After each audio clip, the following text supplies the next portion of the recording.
Well, good afternoon, everyone, and welcome to this week's KEI Network webinar, Democracy Tested, Fix It or Exit, Revisited. Over the past several weeks, we've been exploring Canada's sovereignty from a number of perspectives: our economic resilience, national security, constitutional relationships, and even the role of artificial intelligence in shaping our future.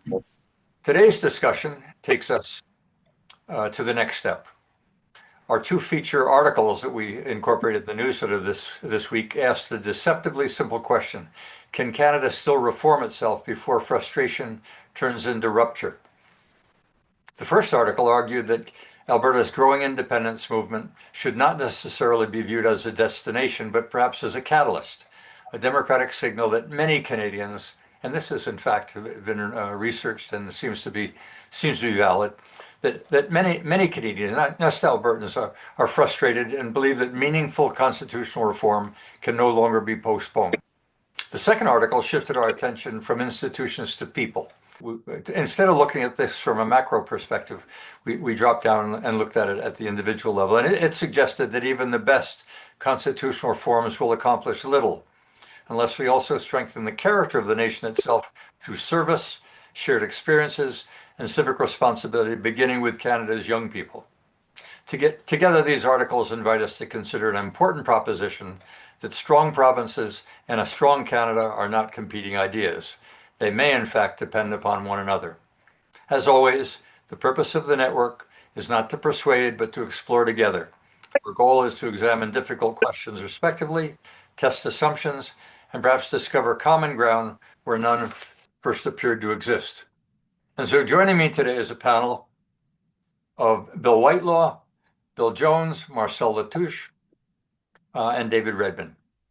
And so I'm just going to ask each briefly. I won't be posing a question for starters, although I will shortly. And I'll start with Bill Whitelaw. Well, thank you, Perry. And I always enjoy these conversations. And I offer my introduction in the spirit to your point about the KEI Network's kind of ethos around collaboration and collegial conversation. And so, in my day job, I work in the energy data infrastructure software space.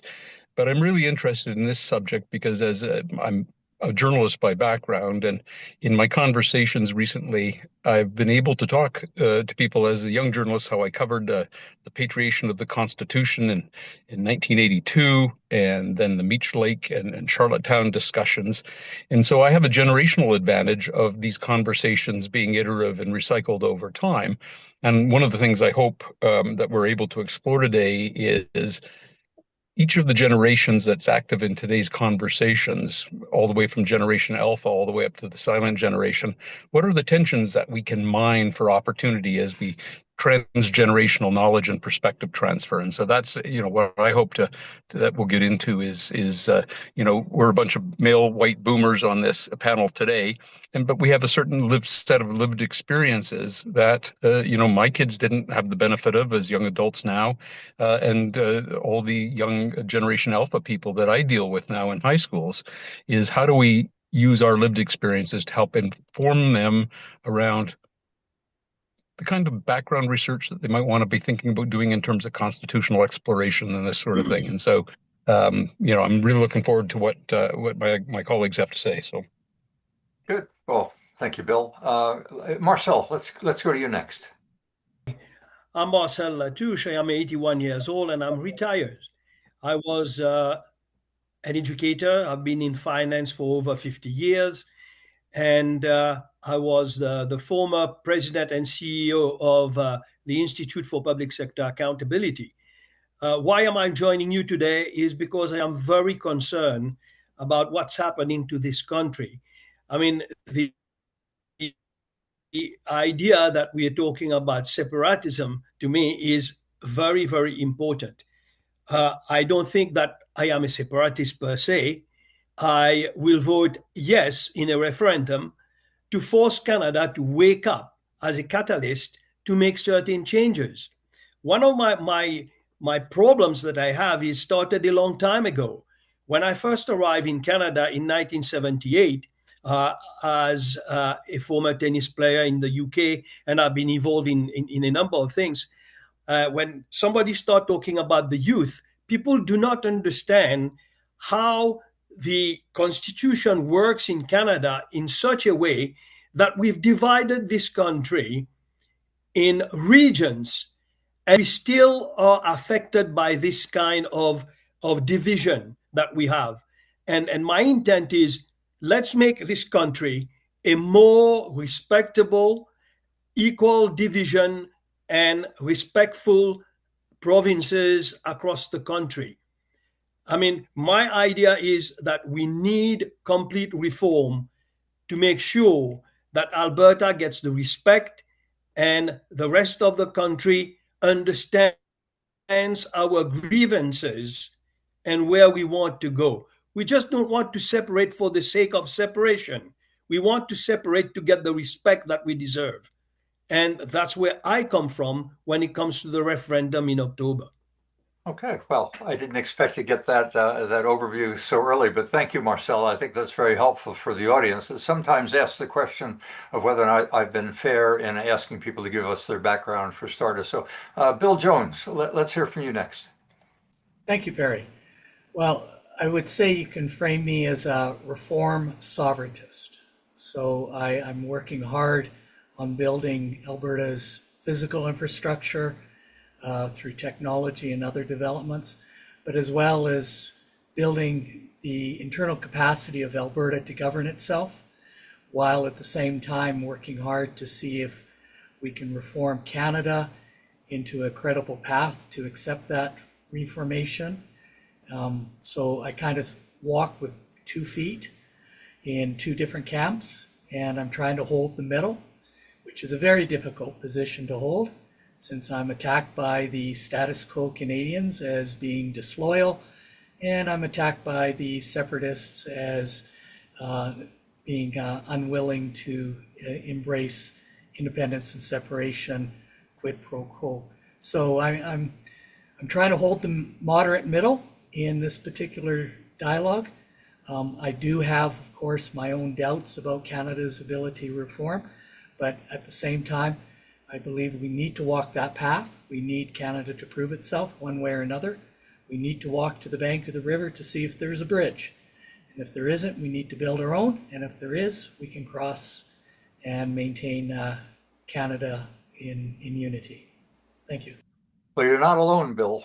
Anyone who even opens up this to question, and I'm referring to myself, is under attack for having orchestrated even free expression around what do people believe in this topic, as if somehow having the discussion is leaning one way or another. Anyway, I'm going to leave that aside. David, you're last but not least. Go ahead.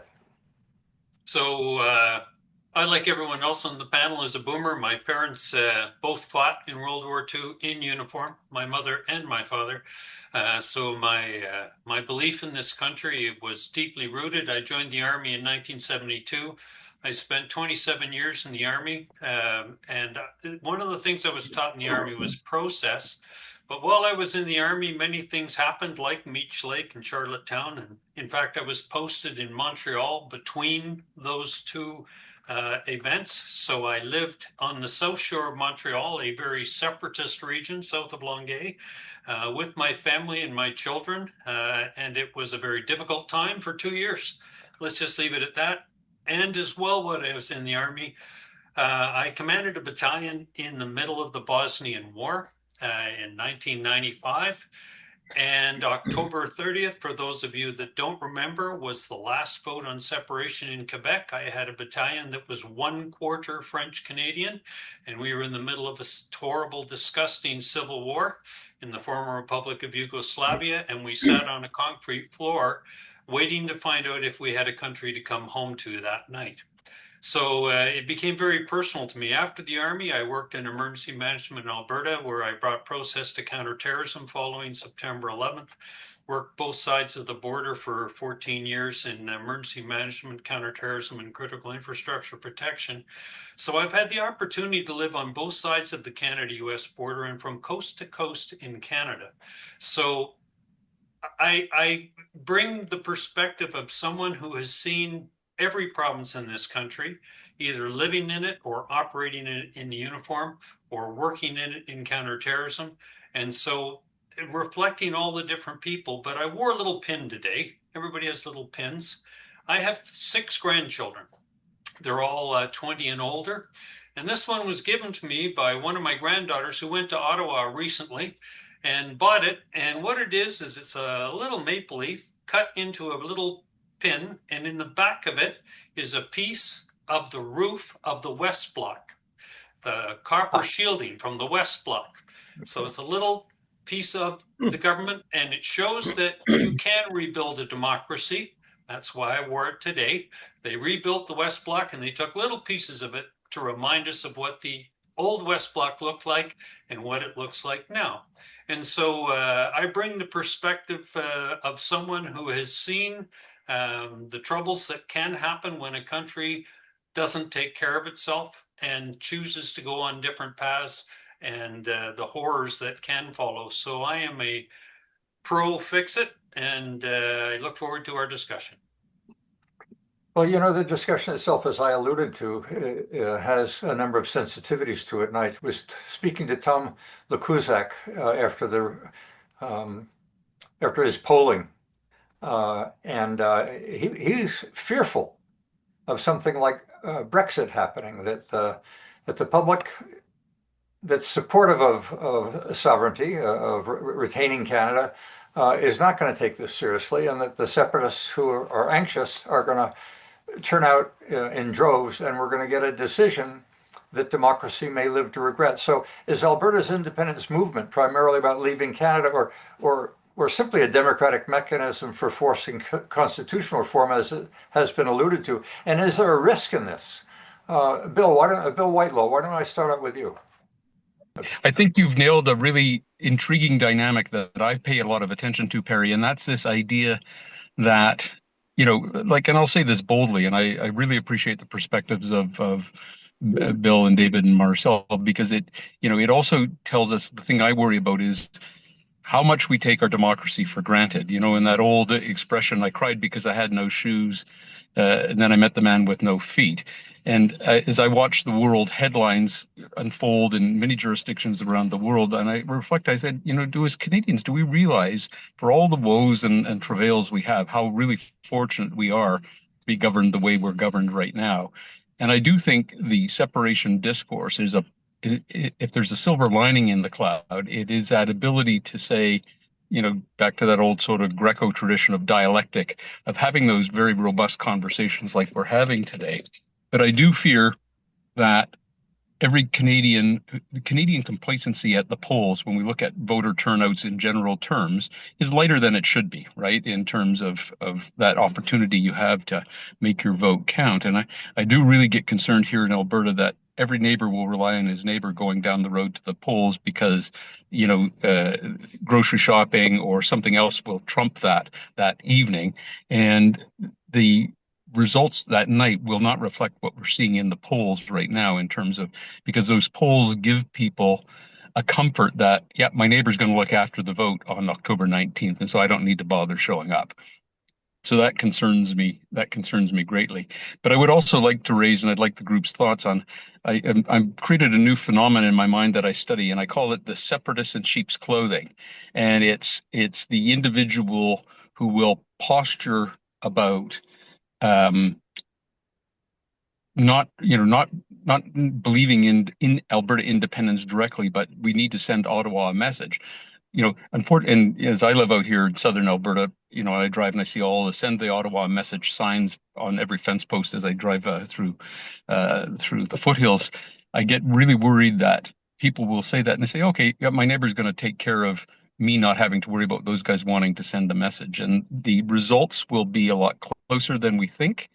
And that will continue to allow this UCP government to move ahead on the path of manufacturing consent around all this stuff, as we've done, as we're seeing in the referendum questions themselves, right? In terms of that, I'm very troubled by the structure of the referendum, the 10 questions, and the way the questions from a language perspective have been presented. And we're seeing a lot of people are reading them, and a number of people in my network say, That's too confusing. I can't be bothered. I don't want to spend an hour and a half in the polling booth on October 19th wading through semantically tricky questions because I really don't know what the answer needs to be, And so I'll just put that out there as a framework for the others to move into in terms of the process. But this getting the vote out October 19th will be critical. If democracy is going to work, and we have faith in democracy, then no matter what takes place on that day, it will have impact. And if people don't show up and express their views, they're going to have to accept that others who did stand up carry the weight of the day. Marcel, you've indicated early on how you're leaning. Are you fearful that we may get a result that is not truly reflective of the population at large? I am, because you see, for just discussion purposes, I come from a small little island called Mauritius, and I got involved in civics a long, long time ago before I went to university in England and before I came here. And what I find is in Canada right now, we have a whole generation that has completely lost connection with what a government is supposed to be and how it works. And I'm very fearful that a lot of them may go to the poll and vote at the referendum without really understanding the nature of the grievances, the problems that we have from a constitutional point of view. And it worries me. As you said, I am fearful that we may get a result either way that may not be the true feeling of what the electorate wants. And yet, that's the foundation of democracy. We can be fearful That's that it true. doesn't work, but regardless, if we believe that democracy does work, we're going to have to accept the result. And these results are not definitive. I mean, these results are supposedly to give leadership a pointer as where the public is leaning. Bill, you want to add anything here, or I'll jump to the next question? Yeah, so remember the referendum is about separation. It's about, do we actually develop or question independence? So it's one step removed. But more to the point that was raised previously about the power of such referendums on independence. There's a historical example of Scotland who is seeking their own independence from Great Britain or England. And that independence movement or question did fail at the polls. The consequence of that was that they got substantial transfer of power to Scotland for their own self-determination. So it is demonstration that the question being raised about independence does cause the primary power center to reconsider its relationships in a positive way. Now, Scotland didn't get everything they wanted. It is a long road to walk, but the change was substantial. And again, Scotland remains part of the union. So I think that's a very powerful example. I mean, somebody raised Brexit. I don't think that maps clearly over the Alberta and Canada situation. That's a sovereign country dealing with a supranational organization, where Canada is a federation where there's deep political entanglements, authorities and rights between the Ottawa and the provinces. So we have to be careful of the analogy with Brexit. I think the Scottish analogy is far more poignant. Just so people understand very clearly, while I say I'm a federalist and I want this country to succeed, I believe that it is time for a very serious revision of the Constitution of Canada. And I don't believe it's something that Canadians don't want to talk about it. After the two referendums in Quebec, everybody was terrified, let's never do this again. It's terrible. If a democracy doesn't evolve, it dies. The whole point of democracy is that it's messy and that it takes time and it has to evolve. So your actual question, if I can just sort of take it back, but what's it about? It's about four things to me. There's a group of people that want Alberta to be a sovereign country. There's a group of people that want Alberta to be a sovereign province within Canada and to have the rights and freedoms like Quebec already has. There's a group that actually want to become part of the United States, and there's a group that just want the Constitution to be reformed. And I'm really part of the last group, but I understand all the other groups because they all constantly talk to me. All right, everybody wants me to join the independence movement, and I won't, but that doesn't mean they won't stop bugging the hell out of me to join them. And I understand why, because they want process and they want the understanding of the six national interests. And I find that lots of the people in the movement want to talk about the economic prosperity and growth. There's six national interests that define a country, but don't want to talk about the other five. And you know, unity, national security, good governance, and how the governance system would actually work in their new country, and societal well-being, which includes the education system, the healthcare system, all the other pieces, the six things that make up a country. So I think it's everything and nothing. It's to everyone, it's something different. And so we need to have the discussion and enunciate what pieces of it there are, because I loved the Free Alberta strategy when it first came out. It was about building the institutions in Alberta that Quebec already has, starting with the Sovereignty Act and working its way down, so that Alberta had the power to control its own destiny, but within the country of Canada, not as a separate country. Well, I drew a distinction in the last webinar between leadership and constitutional reform. We've seen a number of announcements in the last couple of weeks that have indicated that there's some readiness, at least at the Mark Carney level and at the Danielle level, to address a couple of issues that have been of concern. Is it conceivable that we can resolve this angst that we seem to be facing nationally simply through leaders making a few adjustments as it relates to provincial authorities, internal trade, Senate reform, equalization, resource development? I mean, these are the things that have been bugging us for a long while. But is it really constitutional reform that Canadians are looking for, or do they simply want to have Ottawa take us seriously and fix a few of these things?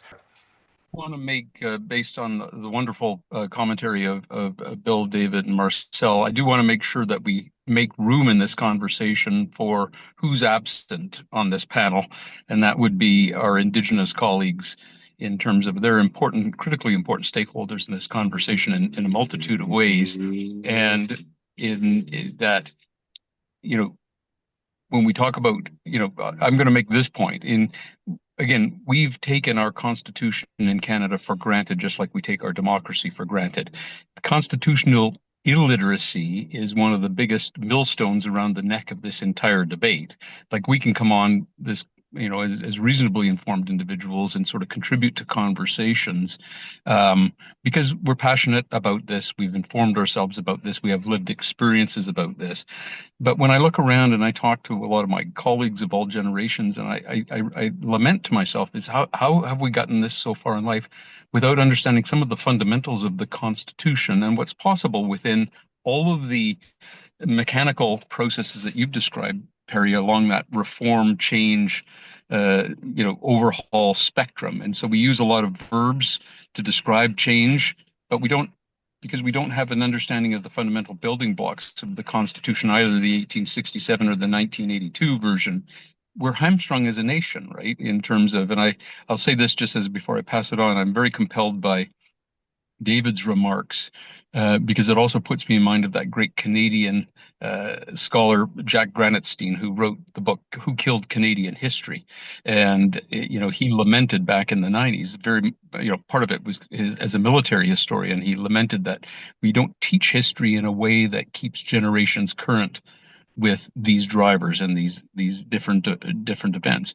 And so I think one of the questions I'd like to continue exploring is, how do we use this opportunity to upgrade everybody's literacy on a constitutional 101 basis, so we are all coming at the problem of reform, change, evolution, devolution from a common set of sort of 101 perspectives, if that's a fair comment. Yeah, but you've raised the point that the barriers for constitutional change are significant and are the problems that we're facing so great that it warrants constitutional reform as opposed to simply leadership adjustment. Go back to Bill Jones. Bill, I know you've been a student exactly of this topic, of the difficulty of addressing constitutional reform versus simply leaders making some accommodations here and there and muting the separatist concern. Exactly, and Bill Whitelaw nailed it. People don't understand the creation of Canada. I mean, Mr. Whitelaw reached back to 1867, but it goes further than that to 1675 and the proclamation of George I, which still carries law in Canada. And part of the angst in British Columbia is a result of that. But our constitutional layers and the layers of law extend back 300 years in how Canada got built, and we cannot competently ignore that and throw it away, which is why my angst against the American 51sters for 51st state and those that proclaim the Republic of Alberta absolutely demonstrate their lack of constitutional knowledge, heritage, and how our legal structure got created in this country. And in my opinion, that's one of my greatest angst, because it actually demeans the independence movement significantly due to that ignorance. But equally, we can't forgive Canada and its constitutional structures. And you had asked earlier, is it really a difference in who runs the country, or is it structural? And my argument is it's seriously structural. We've had plenty of different governments over the last 40, 50 years, and nothing significantly has changed. So we can't say it's a lack of leadership or the wrong political party sitting in the big chair. There's structural and architectural challenges within the Canadian Federation that need to be addressed. We are too big of a country to be such centrally controlled out of Ottawa, and it wasn't really the arrangement that was designed in the first place.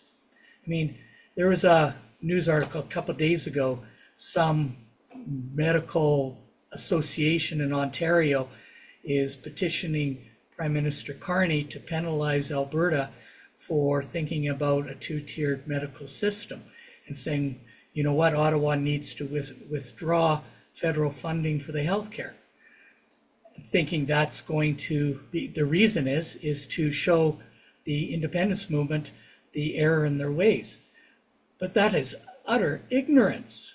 They have absolutely proven the claim of the independence movement that Ottawa controls something that is supposed to be a provincial jurisdiction authority. And to hold a ransom on federal funding over something that Alberta absolutely controls, its own healthcare, it really reinforced the separatist movement. And now I'm pulling my hair out with the separatists going to me saying, hey, see, we told you, nothing changes. So yeah, it's architectural, it's structural, and it needs serious review. Okay, but you've nailed that. Marcel, you want to add anything here? Yeah, I mean, this is what I was talking about. I mean, it's the devolution of where we are going right now. I mean, this country has been divided into these regions, and we don't get representation in Alberta as it should be, even per capita.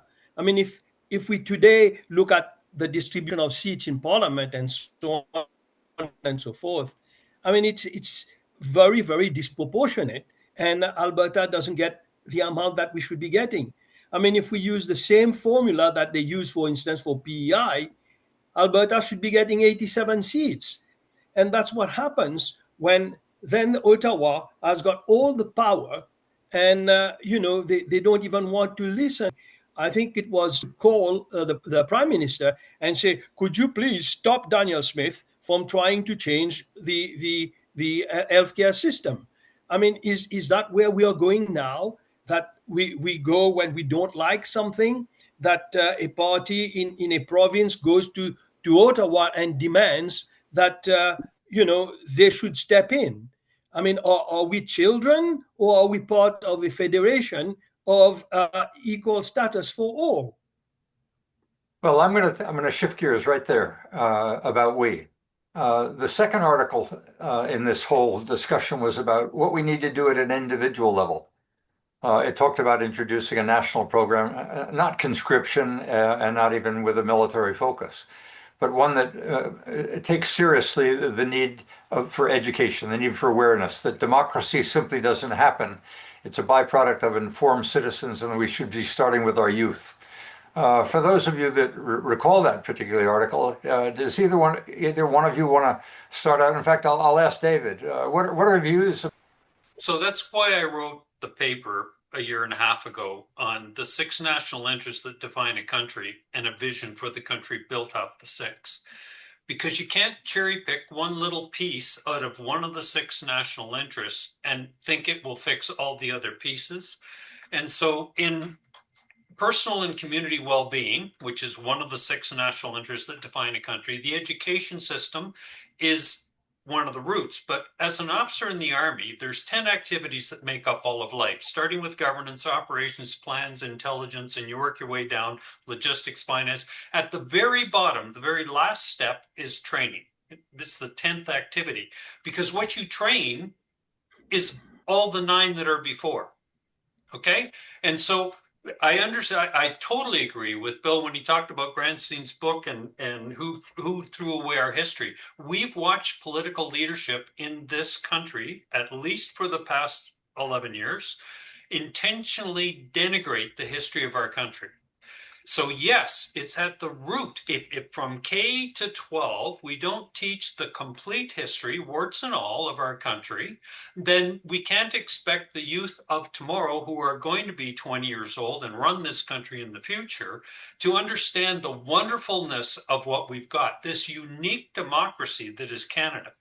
Now, I totally agree with Bill that centralization versus decentralization, another huge topic in the Army. What's the best way to support a combat arms unit, centralized or decentralized? And if you get 10 minds in a room, you'll get 12 opinions. Okay? And so in our country, in Canada, we were built on a decentralized system of governance in our federation, which for the past 11 years has been totally centralized, with all of the power being sucked in, and the Prime Minister's office going from being the leader of the party of the government to almost being like a president, making unilateral decisions about spending announcements and all the rest. So we have to look at the Constitution we have, actually implementing the one we've got, and then work our way through it. And so then we've got to, the reason I wrote the paper with all 6 national interests clearly defined is that's what we should be teaching our children. We should be teaching our children about unity. What are the ethics, values, and morals of our country? What is the national security requirements for our country? How is our country governed? That's the third one, governance. And have a real discussion about how do we want to change, evolve the governance of our country federally, provincially, territorially, and municipally. There's huge questions here, but we've got to be able to tell our children a coherent story. When I was in military college, I was taught the 6 national interests of Canada in 1975, based on a white paper from the mid-1960s, and we've never done a white paper on the 6 national interests of Canada again. But I can tell you every major country in the world does that routinely, and that's what they teach their children. This is where we're going to be in 25 years. Here's how we're going to get there. We're going to do this in a decentralized step-by-step focus. These are the provincial responsibilities. These are the municipal responsibilities. And this is what the federal government can do to help hold the whole house together. But if we decide not to do that definition of the future for our country, then each tiny little issue will be used as a wedge issue, and we won't know what to teach our children.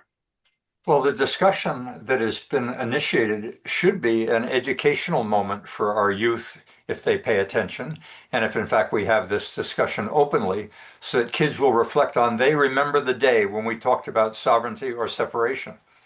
I have 6 grandchildren who are all 20 or older, and they are very involved in this discussion. And I can remember in the States when I was growing up, the Kefauver out of Tennessee initiated a major movement of states' rights, which had significant impact on the balance of powers within the U.S. and decentralization, not as practiced by this president, who's confronted with no kings movements, but a country that came to believe that it needed to continue to practice and restore and maintain a decentralized form of government. and reinforcing states' rights, which I parallel with what Canada is going through today, and that is the establishment, the recognition of provincial rights. Bill Jones, you want to pick up on anything David had to say here? No, I think David's correct, especially in his structure as he laid out in military terms. He's very, very correct in that. And we do need to re-engage our youth. And when I say youth, we're not talking children, but even those in their 20s and 30s, to start looking back into Canada and start building it, whether infrastructure-wise or politically wise. And it really needs to, you need both approaches. We all obviously have grievances between the provinces, and that needs to be dealt with politically. But politically aware and knowledgeable citizens is vital for these questions to be appropriately dealt with. And further, we do need to engage our youth. We need them to return to building Canada. We outsource so much in Canada, it just boggles my mind. We are so dependent on the world, and any international or geopolitical interruption can severely impact the preservation of our country on its own. So we need to involve the young people, 30 and younger, 40 and younger, to start rebuilding Canada again, to be its own self-resilient participate in the global market, but as well as, again, political knowledge and understanding. I don't have an answer for either. It's beyond my scope, so I can only point to a problem. You've posed a point that I didn't anticipate raising today. In fact, I'm going to pose it now, and it's not on the agenda. In the book, The Lost Commons, I make reference to what I call the independent stack: food, energy, and compute. These are three things that are fundamentally necessary for any nation to be sovereign, and in fact, for any individual to say, I have free will, or I have the capacity to remain independent, as I have my food, I have my energy, and I have my capacity for communications. The complexity that the world is facing today, it puts all of these things at risk, not just in terms of supply channels, but in terms of the rate of change. If we don't have a governing system that is able to manage the rates of change that are facing us, we face a dual dilemma. Both the threats to independence, to sovereignty at a national level because of food, whether it be scarcity or breaking of supply chains, energy because of the volatility in supply chains breaking, or computing power with data centers coming in, whatever. We need governance. We need governance in order to manage the rate of change, in order to manage the direction, in order to make sure that we remain whole when confronted with all of these challenges. This isn't just about what's going on in Alberta. This is what's going on globally. Go ahead, Bill Whitelaw. That's wonderfully put, Perry. And I want to go back to where I started this conversation and then build on what you've just said and what Bill Jones and David said so well. But we have to have a plan for how we engage with our youth. So I would suggest that everybody on this call, the advantage we recognize that we have now is having lived through, say, the patriation of the Constitution in 1982. You couldn't escape that in the news cycle. Meech Lake, Charlottetown, you couldn't escape that. So even if you didn't want to learn, you were learning. There hasn't been anything like that in the lives of young Xers, millennials, and Zers yet. And so I have a commentary coming out in a couple of weeks where I'm resurrecting a name that you'll all know that still exists, but that has gone back into the subconscious of Canadians, and that's called Katimavik. And if you'll remember, Katimavik was an organization and still exists, but in its heyday was about building a sense of Canadian pride and Canadian unity, Canadian togetherness, Canadian governance. And Katimavik was created as a resistance to the north-south poles that we would see. It's the old thing is somebody in Alberta would rather golf in the Valley of the Sun in Arizona than go golf in Nova Scotia kind of idea. But I'm making the argument through is that there should be a constitutional Katimavik organization that's geared to be training the Generation Alpha and Generation Beta. So those are the high school students and the young adults, some maybe still in post-secondary. When we think about constitutional reform and the time it will take and the negotiating length, they will need to equip themselves over 20 years with a different sense of constitutional imperatives in order to deal, because they'll be the politicians and the bureaucrats and the voters of the day. To say we need to engage them now is critical. It's the structural process by which we're engaging them and need to equip them with the next set of tools and perspectives to deal with these issues so they actually land somewhere concrete in terms of, oh, well, because I sat in a webinar and listened to all those white guys yakking, I paid attention to this, and 25 years later, thank God I sat in that webinar, because now I know what I'm dealing with to make it a constructive and progressive set of constitutional changes. And so my argument in the paper is really we need to get a lot more rigorous, disciplined, and about measuring the constitutional training and insights over time. And so we're producing a generation, the next generation of leaders and citizens who will be better equipped than the current generation to deal with a lot of this complexity. Because what stops us from progressing forward on all of this is that we're wallowing in these big troughs of ignorance in general terms. There's not enough people who know enough things in order to progress constructive and progressive change forward.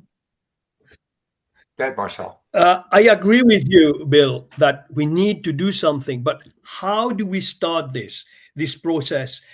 In the past 20 years after my retirement, I was an educator. And I taught at MRU and I taught at SAIT in Calgary. What I found was the complete disconnect of my students with what's happening around them. They had no idea whatsoever how the government works, which level of government does what. And where do we start? I agree with you, but where do we start? What is the structure that we need to educate them? Because you're right, they don't know those values that we used to have, as you said, in the 80s. They've lost those because our education, I believe, and I may be totally wrong, that we've lost them. We've lost them completely. They have no idea what are the values of this country anymore. They don't understand how fortunate we are. And so where do we start? How do we get a system to educate them and to bring them forward to be the next leader of the 21st century? I'm going to draw on the audience itself and open the discussion on exactly that point. I mean, where do we start? Well, one of the things that was triggered was the proclamation of 51st state, which seems to triggered a discussion that hasn't happened in my lifetime before, other than the attempts at constitutional reform, which failed. So I'm going to open up by calling on Barry. Barry, you've had your hand up. You've been patient for a while. Okay. It's on that very question as to where we start. And previously, people talked about the relationship with things like Meech Lake. And at that point in time, I was an advisor for whatever reason, an advisor to the premiers of Saskatchewan and Alberta, paid by the government of Alberta. And the thing where we start is we've talked about a whole bunch of short-term stuff over the time of your book, Perry. Mm-hmm. And we need to pick something out of that. But I always look forward to what's the outcome we're looking for, and how are we ultimately going to get there. And in the long term, I've been, like, you people know we've got a large family, 6 kids and 8 grandkids. And I've spent the last week living with one of the teachers to our public school level, and she's brilliant, and you probably don't know where Houston, Canada is, but you should. And she's public school in Houston, Canada. And what I'm coming around to is I've tried to mentor her to try and get locally on the curriculum development committees for their educational area. I also was chair of the board for the centennial year at Olds College, and that college should be looked at because it does represent the rural way of doing things is different than the rest of Canada.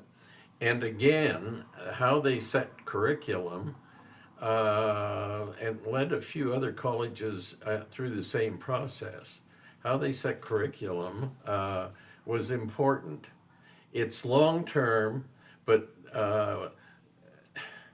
the experience I had this week, I'm afraid nobody's even coming close in an important part of Canada to talk about the real issues, whether they be short term or long term.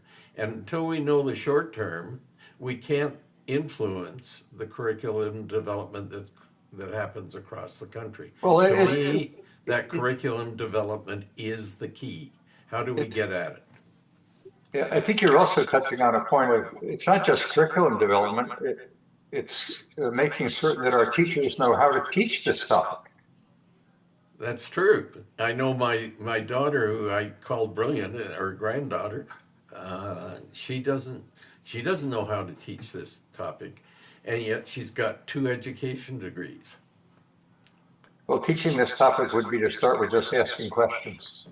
What is Canada? And listening. Cheryl Pearson, I know you don't have your hand up, but you've been diligent. I can see in your facial expression that you've been watching carefully. Any comments, observations, or questions you might have? I'm just really delighted to be here to get the breadth of perspectives on this. Well, you point out something that's troubling to me, and I think troubling to each one of the people that I've invited today, and that is, where do you find a forum that isn't already aligned with the position to allow an open discussion without judgment in order that people can learn and make decisions themselves? It seems to me that whether it be CNN or CBC or Donald Trump or Mark Carney, everybody out there that wants to give us a message, wants to give us a lesson. And Cheryl, I appreciate the point that you've made, and really want to reinforce it. We need forums like this for our kids. And that's what a classroom should be. A classroom shouldn't be a place to tell them what to think, but should be a place to teach them how to think. And I think that point that David's made, I think the point that Marcel's made, I think the point that Bill Whitelaw and Bill Jones have been making is we need forums that aren't politically aligned, but are aligned with making certain that our citizens become better citizens, better listeners, better able and willing to engage in discussion, and not being manipulated by fear. An editorial I read in a local newspaper recently resolved that this discussion is fearful. We shouldn't have it. It's costly. We shouldn't have it.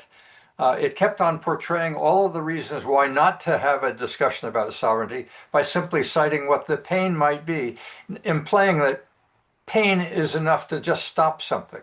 Maybe pain is a trigger, an indication to get our attention, to start paying attention to something that's been left alone for way too long, and that is the balance between federal and provincial powers. That's my little waxing eloquent. Randall, go ahead.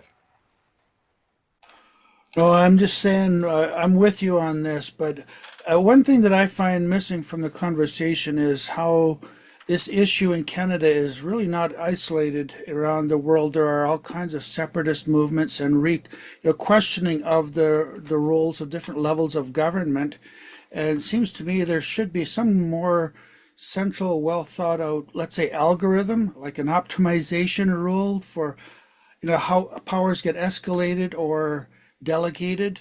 There seems to me there should be some kind of better theoretical framework to explain the various levels of power in any governments. Well, but you if you're going to learn, you got to start out with a question to elevate awareness that there's a relevant issue. Oh yeah. And that's where Donald Trump should get some credit. For like it or not, we've lived in a comfort zone for a long while, assuming everything was well when it wasn't well at all. Go ahead, David.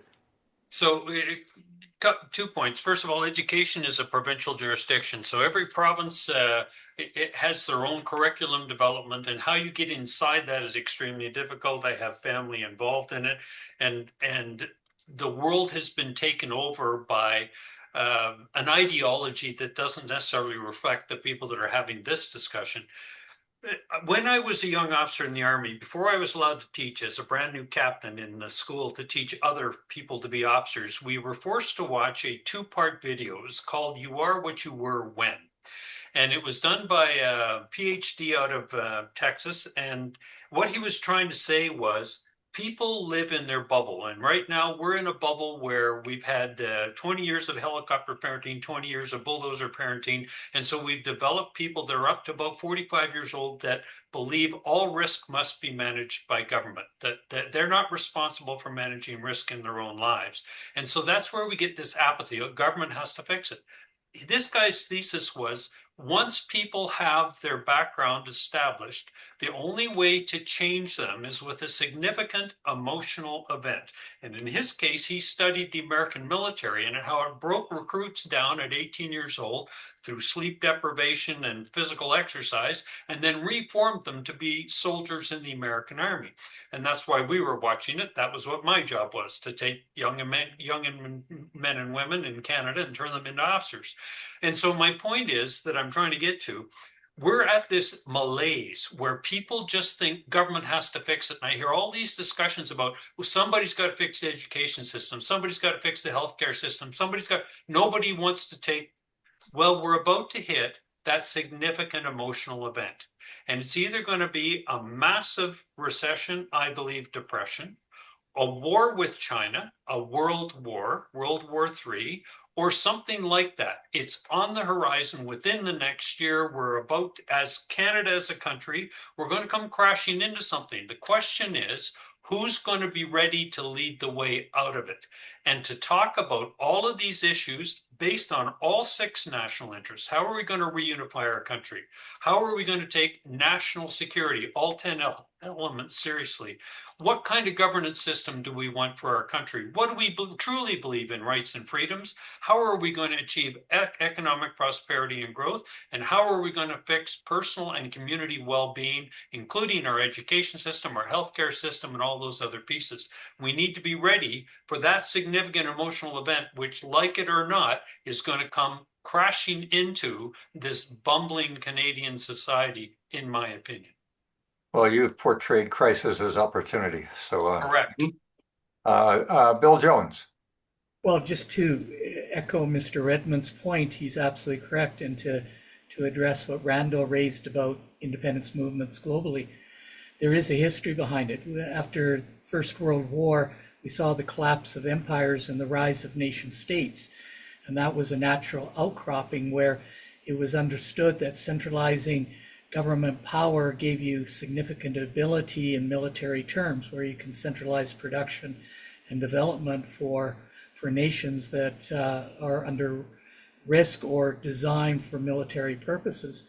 And so we saw between the wars a collapse of empires and a rise of nation states and the concentration of power. And it was reinforced in the Second World War, where economy was a major developer and success of victory in war. We are now at the stage where we're challenging the theory of nation states. So we're into that dissolution era where the satellites of nation states, or the colonies within it, are stating, well, what worked for World War II no longer applies. So Randall, you're absolutely correct. This is not a Canadian issue. It is in the States, Belgium, and other countries all over the world that are debating these particular forms of structure that's existed since the early 1900s. No structure can stand on its own without the strength of the individual pieces. And that's what took us to the discussion, which I think all of you have echoed some sympathy for, and that is the relevance of the individual becoming informed and taking the structures that shape their lives seriously. They've been living in comfort. That was a point we made several times in earlier webinars, is one of the issues that Canada has been confronting is it's been very comfortable. Our living next to the U.S. has been very comfortable. And now that we're facing issues, we're testing our resilience. And the first thing we seem to be turning to is government.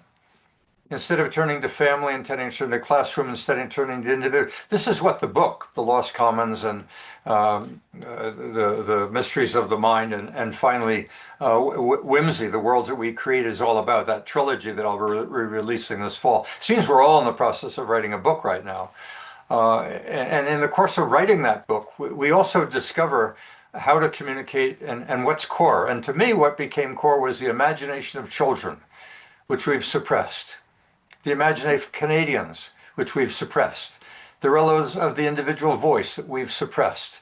All in the interest of ensuring that our state has adequate power to give to us what we want. This is what communism was built on. We have been on an incredible drift in this pursuit of comfort and convenience, and giving up resilience along the way. Jeff Kramer, I'm going to give you the last word unless I see any other hands or glasses going up. Go ahead, Jeff. I think one way that the provinces and the federal government could work together is kind of like what we see with, say, the National Building Code, where the federal government lays out a standards, probably in consultation with all of the provinces, but each province then has the right to modify it to their local conditions. And I can see the same sort of thing happening with, say, the education system. As was pointed out, that's a provincial jurisdiction, but perhaps there could be like a conference where the provinces get together and say, this is, what we would like to see taught in our history. And there would be like a national standard for education, but the provinces could potentially opt out because it is their jurisdiction. And I think that might be a way of collaboratively working together to develop these things. I am concerned, as was mentioned, that young people today don't seem to be as interested in these larger picture issues. And, if we can figure out a way to instill that patriotism from an early age, that would be great. But I don't have an answer for how to do that. Look, we used to have parades. We used to have events that children would show up on as a moment to celebrate something that they'd never seen before. And all of these things were not for entertainment, but they had as a secondary, or almost a primary motive, to reinforce values that were relevant for holding us together. Recently in my community, we had a statue stolen, and the first thing people did is they went to government on how we're going to replace that statue. And what came up was a miniature replica that they wanted to hide inside City Hall so it wouldn't be stolen again. I was furious. I put $25,000 on the table. I met with the mayor. I met with the local newspaper. I met with a number of agencies. I said, let's do a fundraising campaign involving our children and our citizens. So the replacement of that statue is something that the citizens own, not the government. And everybody bought in, recognizing we haven't done this before. We have been ignoring the relevance of our citizenry and celebrating the relevance of the powers that be, where those powers were derived from strong citizens. We forgot. And I'm thrilled by what's going on right now, because I think it's a wake-up call to recognize that the power of democracy is built on the individual and one vote at a time by informed citizens. Go ahead, Kevin.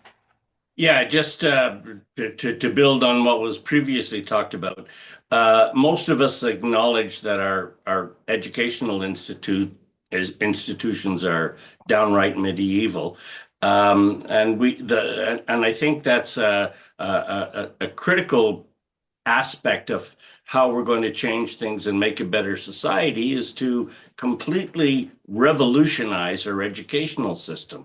It should be based on things, on concepts such as, in my mind, curiosity. How do we encourage kids to be curious? How do we make sure that children are growing up are understanding the Canadian system and the international system and geopolitics and all of that as part of a whole social, social knowledge.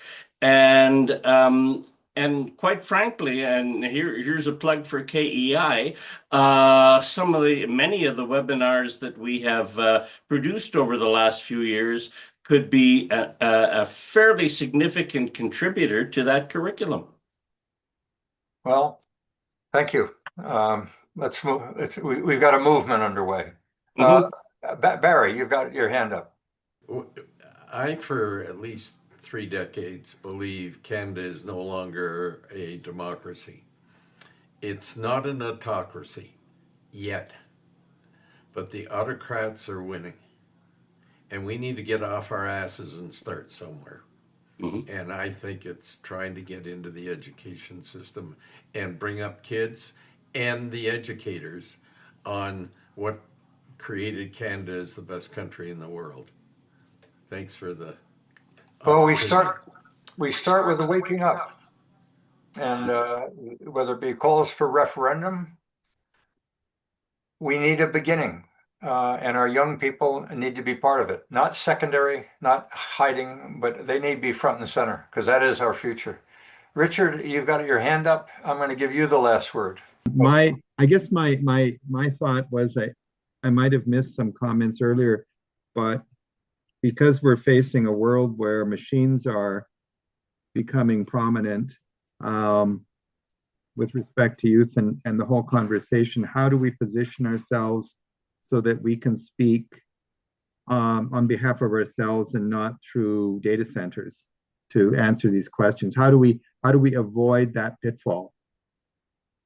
Oh, there we are. That's either the personalization of communications through AI is an opportunity or it's a threat like something we've never experienced before. So we're either on the cusp of this crisis that David Redman sees emerging as an opportunity or as a threat. And we're in it already with the emergence of AI, but it may be more prominent and more evident, whether it be a debt crisis, another pandemic, or the collapse of democracies as a folding of cards. With regard to the panelists, either one of you want to do a wrap-up for us? The independence movement exists to create for Alberta a option should Canada not participate in changing the Federation architecture. It has an opportunity to decide its own future. But what I think the Canada Firsters miss is we can't go into negotiation with Ottawa already submitting to an outcome that Alberta will never leave. With public choice theory, that will never get into negotiation. We've tried that for 40 years and we've seen the result, which is very little or to nothing. So Alberta needs to build its own capability. Weakness is not a solution for unity. So a weak Alberta, declaring that is what maintains its loyalty, doesn't work for the country and it doesn't work for Alberta. But a strong Alberta works for Alberta and potentially will work for Canada. Thanks. So you're close to a strong Alberta within in strengthening Canada. David, any closing comments you want to share? I just want to take us back to perhaps a more global point of view. There are threats to our country that are real and present. We have a emergent China, which says it will be the only superpower by 2049. And we're talking about not reacting to that threat while we try and deal with internal issues. And the United States is in the same boat. All of Europe is in the same boat. We're being distracted by a clear and present danger, which is in our streets. And I'll just take you back to 2001 in Alberta. I live in Alberta now, but I'm a Canadian. In Alberta in 2001, we knew that the largest fundraising center for ISIS and Al-Qaeda was the province of Alberta. Mm-hmm. So those people then were doing it covertly. Now they're doing it overtly. And so not just Alberta, but our whole province is under threat. And unless we take the threat seriously and start to address each of these issues across all 6 national interests, this discussion may become moot because the United States, our great partner to the south, cannot allow Canada to become a springboard for China's aims for 2049 to get into the United States. We need to elevate the conversation about taking Canada and making it a strong, resilient nation so that our partner to the south sees us that way and China sees us that way, and we eject the foreign influence that's in our country right now. Thank you. I'm going to call that a wrap then, Randall. I thank you, David. I thank you, Marcel. I thank you, Bill Jones. I thank you, Bill Whitelaw. And I thank you, audience, for this illuminating and wide-ranging discussion, and timely.